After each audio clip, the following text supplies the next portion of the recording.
कर पाते कि मेरे पाप कर्म ही तुमसे प्रीति न करने देते हैं, मेरे पाप कर्म ही तुमसे प्रीति न करने देते हैं।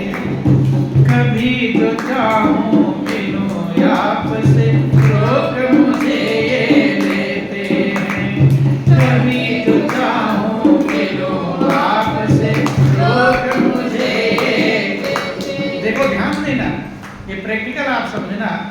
कभी आपके अंदर अच्छे विचार आ जाए, अच्छे कर्म करने का विचार आ जाए, तो उसका फल तुरंत ही आपका हृदय मगन होने लगता है। फल मिल रहा है कि नहीं, देर नहीं होती। और उल्टा विचार आ जाए तो आपको जलाना चालू कर देगा, बेचैन करना चालू कर देगा। ये तुरंत इसी समय का मिल रहा है, तो पहले वाला मिलेगा कि नहीं मिलेगा। इसलिए हर महापुरुष कर्म से सावधान करते हैं।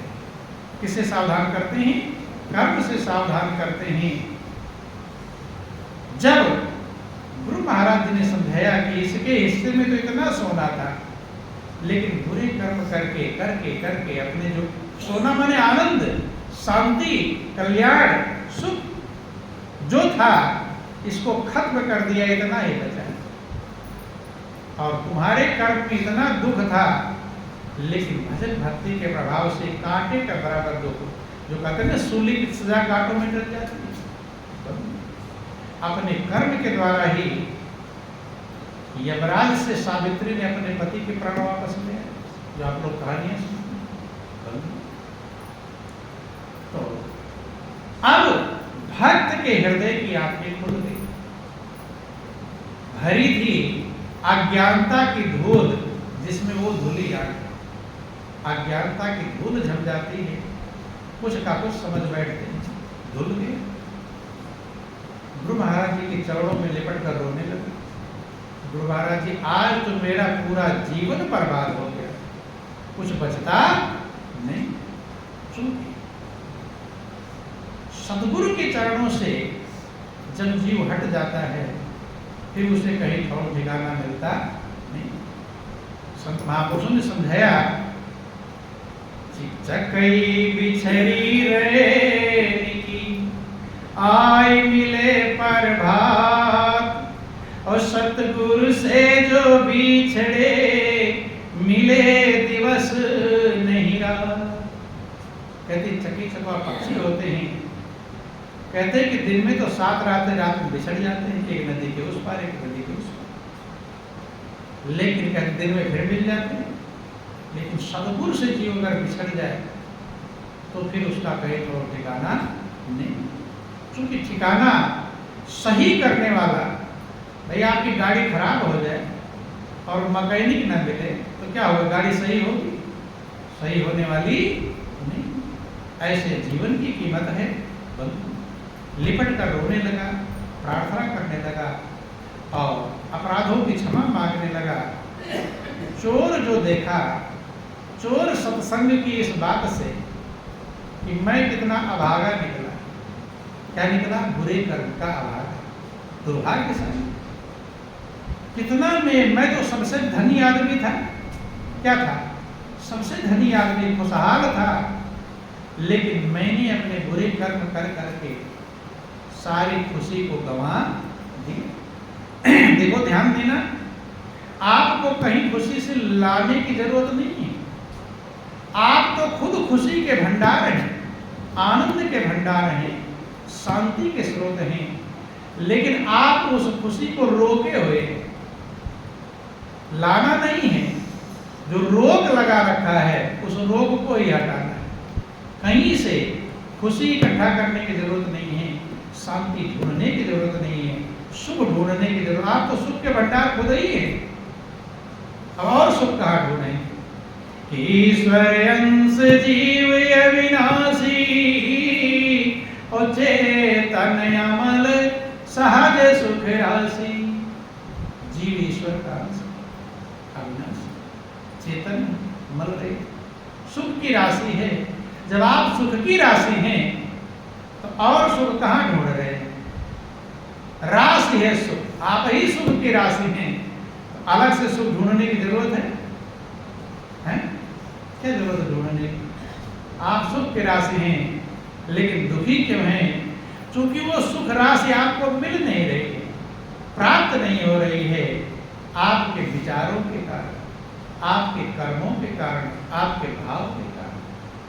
ऐसा समझ लेना, कभी कोई उदाहरण दिया जाता है कि जैसे एक लैंप है, लैंप में मिट्टी का तेल भी है, बत्ती भी है, जल भी रहा है, लेकिन उसके ऊपर जो शीशा लगा हुआ, कांच लगा है, वो गंदा हो, काली जमा हुआ, तो उसकी रोशनी बाहर मिलेगी, उजाला मिलेगा, आप कुछ पढ़ाई लिखाई कर पाएंगे? खर्चा तो हो रहा है, रोशनी है, लेकिन आप उसका लाभ उठा नहीं पाए। ठीक उदाहरण समझ लीजिए, ऐसे आपके पास ज्ञान की रोशनी, आनंद की रोशनी है, सुख की रोशनी है, लेकिन आपका मन रूपी जो दर्पण है उसी पर कालिक जमा है। क्या जमा है? कालिक। तो कालिक को साफ करना चाहिए और कालिक पोतना चाहिए उसमें। और जो बुरे कर्म करेंगे तो क्या करेंगे? कालिक साफ कर रहे हैं और जमा रहे हैं, दूसरे का दोष रूपी कालिश उसी में और लपेट रहे हैं। क्या कर रहे हैं? लपेट रहे हैं। तो खुशी मिलेगी कि बेचैनी? जितना मिल रहा था, अगर कालिक और बढ़ जाएगा तो जो रोशनी थोड़ी बहुत आ रही थी ना, और दूसरे का दोष देख देख करके वो रोशनी और हल्की पड़ जाएगी, और जितनी हल्की होगी उतने आप बेचें। इसलिए एक चीज से अगर मनुष्य सावधान हो जाए, दूसरे के दोष देखने से। राग और द्वेष ये दो चीजें हैं जिसमें ये सारा संसार फंसा है। इसमें फंसा है राग और द्वेष। जिसको अपना समझता है, जिसके प्रति मोह है, उसमें राग है। क्या है? राग। मोह है, मोह सकल व्याधि करती है। और जिसको गैर समझता उससे द्वेष, जिसको बेकार समझता, जिसको बुरा समझता। महापुरुष समझाते हैं कि कोई भी बैरी दुनिया में नहीं, कि जग में बैरी कोई नहीं, जो मन शीतल हो आपा तो डार दे, दया करे सबको। कोई बैरी है ही, सबसे बड़ा बैरी आपका मन है, उसको कोई बैरी समझता नहीं। किसी ने अपने मन को कहा मेरा मन दुश्मन है या बुरा है? जो सबसे बड़ा जमघट बैठा हुआ है, जो हटने का नाम लेता नहीं। दुनिया के दुश्मन दुश्मन। और इसलिए महापुरुष समझाते हैं कि सिय राम में सब जग जानी, करो प्रणाम जोर जो। तुलसीदास ने लिखा कि आकर 4,84,000 जात जीव जलथल नब्बासी। 84 लाख योनियां हैं जिसमें सारे जीवों को उन्होंने हाथ जोड़कर प्रणाम किया। क्या किया? हाथ जोड़। सिय राम में सब जग जानी, सबके हृदय में मेरे प्रभु ही विराजमान हैं। दोनों हाथ जोड़कर मैं सबको प्रणाम करता हूं। जब आपके अंदर ऐसे भाव आए, जिससे राग है वो भी खतरा है, और जिससे द्वेष है वो भी खतरा है। दोनों ही खतरे हैं। यही चक्की है। क्या है ये चक्की? जड़ भरत का आप सुनते हैं, पूरे संसार का सब कुछ छोड़ दिया, राज्य पाट परिवार पुत्र सब छोड़ दिया, लेकिन राग कहाँ हो गए? एक हिरण पे बसे, तो मनुष्य से पशु बन गए। अब सोच लो राग कितना बड़ा खतरा है। खतरा है कि नहीं? लेकिन यही इकट्ठा कर रखेंगे तो हमारे जन्म जन्मांतर ये मंजिल जीवन की न सुखमय बन पाएगा, न शांतिमय बन पाएगा, और न ही जीवन के लक्ष्य को प्राप्त कर पाएगा। महापुरुष कहते हैं कर्तव्य सबका पालन करो। जिसको अपना समझते हो वह भी अपनी, जिसको गैर समझते हो उनमें वही प्रभुत्व, उनके अंदर वही अंतर है। एक विचार मन में लाइए, एक आपका मित्र है और एक शत्रु है। तो दोनों में कोई अंतर है? जिसको मित्र कहते हो उसके अंदर जो परमात्मा है, जिसको शत्रु कहते हो वही आत्मा उसके अंदर। उसी 5 तत्व से आपका मित्र बना हुआ है, उसी 5 तत्व से आपका शत्रु बना हुआ है। कोई भी अंतर नहीं, खाली आपके विचारों का अंतर है। किसका अंतर? यही आपके लिए धोखा है। उसको अपना समझ लिया, उसको पराया समझ लिया।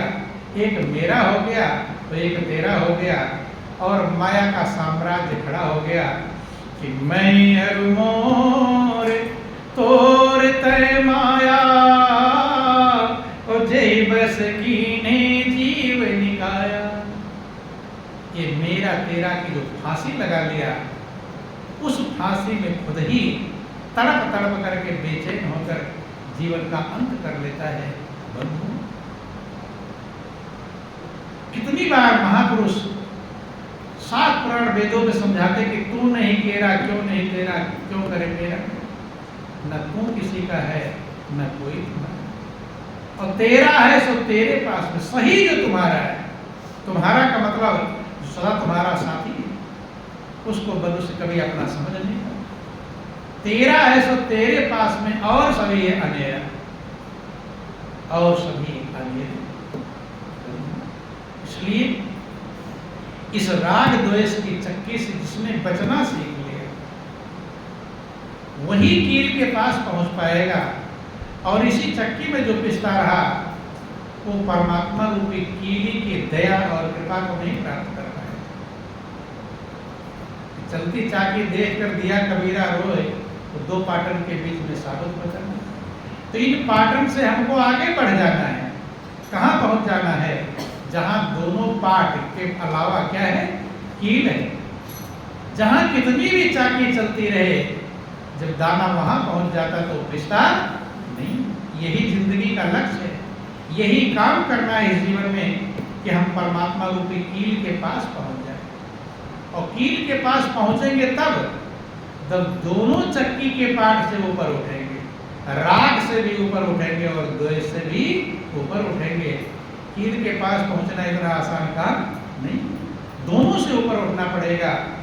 जो मेरा तेरा अंदर बैठा दिया, ना जाना। इस जन्म के मान लो आपके बेटा बेटी नाते बोलते जो, और पिछले जन्म के माता पिता बेटा बेटी यहीं घूम रहे हो, मच्छर बनकर आकर तुम्हें काटे, तो क्या करोगे? स्वागत करोगे? पिछले जन्म की मेरी माँ आ गई, या बेटा आ गया, या नाती पोता आ गया, क्या करें? करते हैं, स्वागत करते हैं। यही है ममता।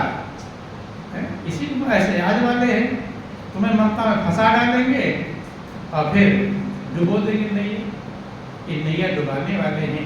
इसलिए जो महापुरुष कहते हैं, ठीक है कर्तव्य जो ड्यूटी प्रभु ने दिया है, बेटे के प्रति बेटे का कर्तव्य, भाई के लिए, लेकिन मोह ममता के चक्कर में उनके लिए, जिसको सबसे बड़ी समस्या मनुष्य जिसको अपना कहता है, उसके दोष उसे नहीं दिखाई पड़ते, उसकी कमियां दिखाई पड़ती है। जो आपका प्रिय हो, उसकी कमियां दिखाई, लोग कहेंगे तो अरे नहीं ऐसा नहीं है, कितना भी कह देंगे, लेकिन तुम कहोगे ऐसा नहीं। और जो गैर है वो उसके अंदर कितनी अच्छाई वो नहीं देखेगा, उसके लिए अंधे बन जाएंगे, बुराई बुराई दिखाई पड़ेगी। क्योंकि चश्मा ही बदलना है। मेरे के लिए कि चश्मा लाल लगा लिया तो सब अच्छे अच्छे, और गैर के लिए चश्मा काला लगा सब काले काले। तो वो है काले लाल नहीं है, खाली आपका चश्मा बदल जाता है, जैसा जो है अपना मिलता है। तो महापुरुष कहते हैं कि चाकू अपनी हो या पराई, काटेगा कि क्या करेगा? अपने चाकू से हाथ पर रहे तो और दूसरे से रहे तो दोनों काटेंगे? नहीं काटेंगे। कि चाकू अपनी पराई रेतने से हाथ कट जाए, और आग पराई अपनी हाथ दिए जल जाए। आपके अपने घर की आग है, उसमें अंगुली दोगे, जलेगा कि नहीं जलेगा? और दूसरे घर की आग वैसे ऐसे दोनों ही जलाने वाले हैं, दोनों काटने वाले हैं। जिसको अपना कहते हो वो भी, और जिसको पराया कहते हो वो भी। इसी से देखो भगवान राम कितने बड़े महापुरुष हुए, उन्होंने इसी को माया कहा। इतने में माया है। और इसका क्षेत्रफल जब आपका मन जहां तक पहुंचता है वहां तक बढ़ जाता है। मैं और मोर तोर तय माया और जय बस की नहीं, यही हमारे लक्ष्य को, हमारे आनंद को रोक दे रहा है। आनंद स्रोत बह रहा है पर तू उदास है। अंदर में रोशनी लैंप जल रहा है, कालिक को साफ करो, मेरा तेरा की कालिक लगे। इसे जिसने साफ कर लिया धन्यवाद हो गया, भाग्यशाली बना। देव भी ऐसे भक्त के गुण गाएगा, देवता भी गुण गाएंगे अगर आपने मन रूपी दर्पण किया। कहे तोरा मन दर्पण कहलाए, मन ही देवता मन ही मंदिर, मन से बड़ा न कोई। मन उजियारा कर ले प्राणी घर उजियारा। मन की कदर भुलाने वाला हीरा जन्म गाँव। इसलिए इसे साफ करो, साफ करोगे सच्चाई दिखाई पड़ेगी, गंदा रहेगा सच्चाई दिखाई पड़ने। आपका जो आनंद है वो रुका हुआ है। बाहर दुनिया में लोग आनंद ढूंढ रहे हैं, शांति ढूंढ रहे हैं, सुख ढूंढ रहे हैं। आप जिस आनंद को ढूंढ रहे हैं आप ही के पास है। इसलिए सब महापुरुषों ने मन को सही करने के लिए कहा, क्योंकि बाहर से ढूंढने पर मिलेगा नहीं, वो तो तुम्हारे अंदर ही है, भरा भंडार है। खाली मन को साफ कर दो। क्या करने के लिए? इसलिए जिंदगी बहुत कीमती है, अनमोल है। प्रभु ने कृपा किया है, मौका दिया है कि प्रभु की है कृपा भारी, प्रभु की भारी कृपा है। इसलिए संभालने का प्रयास करें और जो मौका प्रभु ने दिया है उसका दुरुपयोग ना करें। जिसने समय का दुरुपयोग किया, समय ने उसके जीवन को बर्बाद कर दिया। मौका प्रभु सबको देता है, लेकिन जो मौके का दुरुपयोग करता है तो उसका जीवन ही दुरुपयोग बन जाता है, बेकार बन जाता है। तो यही जीवन की कीमत है, यही जीवन का सार है। बोलिए प्रेम से गुरुदेव महाराज की जय। गुरु वृंदावन बिहारी लाल।